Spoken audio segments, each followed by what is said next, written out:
जैसे ही सूरज निकला, जंगलेश्वर में शुरू हुआ डिमोलिशन। आज सुबह जैसे ही सूरज की पहली किरणें राजकोट के जंगलेश्वर विस्तार पर पड़ीं, उसी के साथ बुलडोजर की गूंज भी सुनाई देने लगी। जंगलेश्वर में मेगा डिमोलिशन, 100 से ज्यादा बुलडोजर, हजारों पुलिसकर्मी और सरकारी अमला कड़े सुरक्षा घेरे में कार्रवाई। राजकोट के जंगलेश्वर विस्तार में आज जो दृश्य देखने को मिला, वह सामान्य प्रशासनिक कार्रवाई से कहीं आगे का था।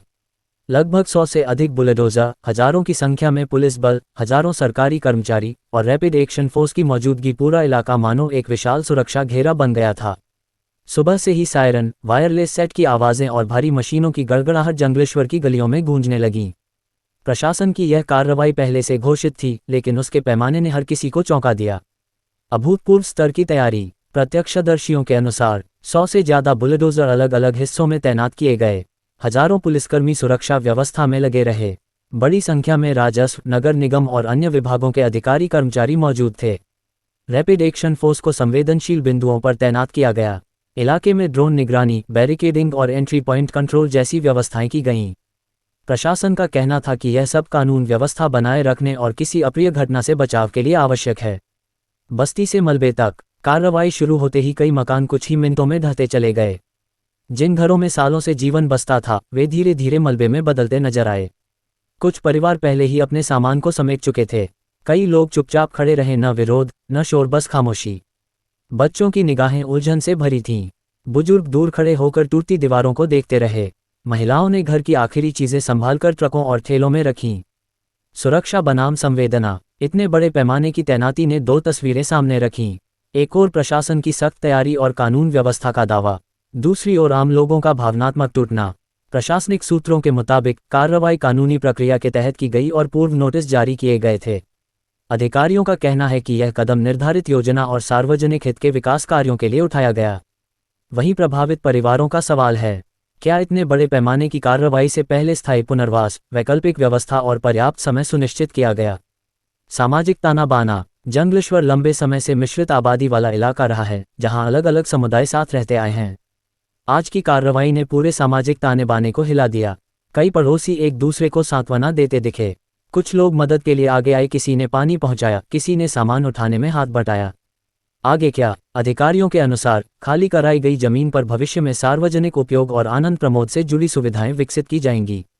विस्तृत परियोजना की रूपरेखा पर आधिकारिक जानकारी आने की प्रतीक्षा है। इधर प्रभावित परिवारों की नज़रें आगामी कानूनी प्रक्रियाओं और प्रशासनिक घोषणाओं पर टिकी हैं। वे उम्मीद कर रहे हैं कि पुनर्वास और राहत के ठोस कदम जल्द सामने आएं। बड़े सवाल। क्या विकास और मानवीय सरोकार साथ साथ चल सकते हैं? बड़े पैमाने की कार्रवाई में संवेदनशीलता की क्या भूमिका होनी चाहिए? पुनर्वास की प्रक्रिया कितनी पारदर्शी और त्वरित होगी? जंगलेश्वर की यह घटना सिर्फ एक स्थानीय कार्रवाई नहीं, बल्कि शहरी विकास, कानून व्यवस्था और सामाजिक न्याय के बीच संतुलन पर राष्ट्रीय स्तर की बहस को भी जन्म देती है। आज जंगलेश्वर में 100 से ज्यादा बुलडोजरों की आवाज़ गूंजी। हजारों वर्दियों और सरकारी अमले की मौजूदगी में एक बस्ती का चेहरा बदल गया। ये कहानी सिर्फ इमारतों के गिरने की नहीं, बल्कि शहरों के बदलते नक्शे और लोगों की बदलती जिंदगियों की है। आने वाले दिनों में असली परीक्षा होगी। क्या विकास के साथ साथ प्रभावित परिवारों को न्यायपूर्ण पुनर्वास और सम्मानजनक विकल्प मिल पाता है या नहीं?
તંત્ર દ્વારા આજ સવારથી જે ડિમોલેશનની કામગીરી ચાલુ કરવામાં આવી છે એ સંદર્ભે ગઈકાલે મ્યુનિસિપાલિટી કમિશનર સાહેબે તો આપ મીડિયા મિત્રોને જાણ કરેલી જ હતી કે શું હતું એ, પણ એ સંદર્ભે હું પણ થોડુંક તમને ટૂંકું વર્ણન દર્શાવી આપું. અમારા વિસ્તારની અંદર જે કોઈ પ્રજા જે કોઈ પબ્લિક રહે છે એ કાયદો વ્યવસ્થા અને ન્યાયપાલિકા ઉપર ભરોસો રાખે છે. આ પરિસ્થિતિની અંદર જે છેલ્લા 48 કલાકની અંદર ડિમોલેશન થયું છે એ સ્વૈચ્છિક લોકોએ પોતપોતાના હાથે કરેલું છે, જેની અંદર 1000થી વધારે લોકોના મકાન અને બીજી નાની મોટી અડધી પ્રોપર્ટીમાં કેટલાકની દુકાન ને કેટલાકના મકાનનું ડિમોલેશન થયું છે. હાલમાં તંત્ર દ્વારા જે કામગીરી સવારથી ચાલુ કરવામાં આવી છે એ સંદર્ભે જોવા જાઓ તો અંદાજિત 80 થી 85% જેટલું ડિમોલેશન સ્થાનિક લોકોએ પોતાની રીતે સ્વૈચ્છિક જ કરી નાખ્યું. તમારા આ સવાલનો જવાબ હું ખરેખર શબ્દોમાં દઈ શકું એમ નથી, કેમ કે એ પરિસ્થિતિનું વર્ણન કરવું ને એ મારા હાથની વાત નથી, મારી આંખોની વાત નથી કે હું જોઈ શકું, મારા કાનની પણ તાકાત નથી કે હું સાંભળી શકું. જે બાળકોની, જે મહિલાઓની, જે ચીસુ, જે બુઝુર્ગ લોકોની, ગઈઢા લોકોની જેની જિંદગી અહીંયા પૂરી થઈ ગઈ છે અત્યારે, એના વધેલા ઘટેલા દિવસો કાઢવાની વાત છે અને એ લોકોની પરિસ્થિતિ અમે હાલ જોઈ નથી શકતા. સિમ્પથી બેઝ ઉપર અને સાંત્વના માટે અમારી એક જ માંગણી છે અને કોર્ટમાં પણ અમારી એ જ માંગણી હતી રિહેબિલિટેશનની, અને એ લોકોને યોગ્ય જગ્યા કે વૈકલ્પિક જગ્યા મળી રહી બસ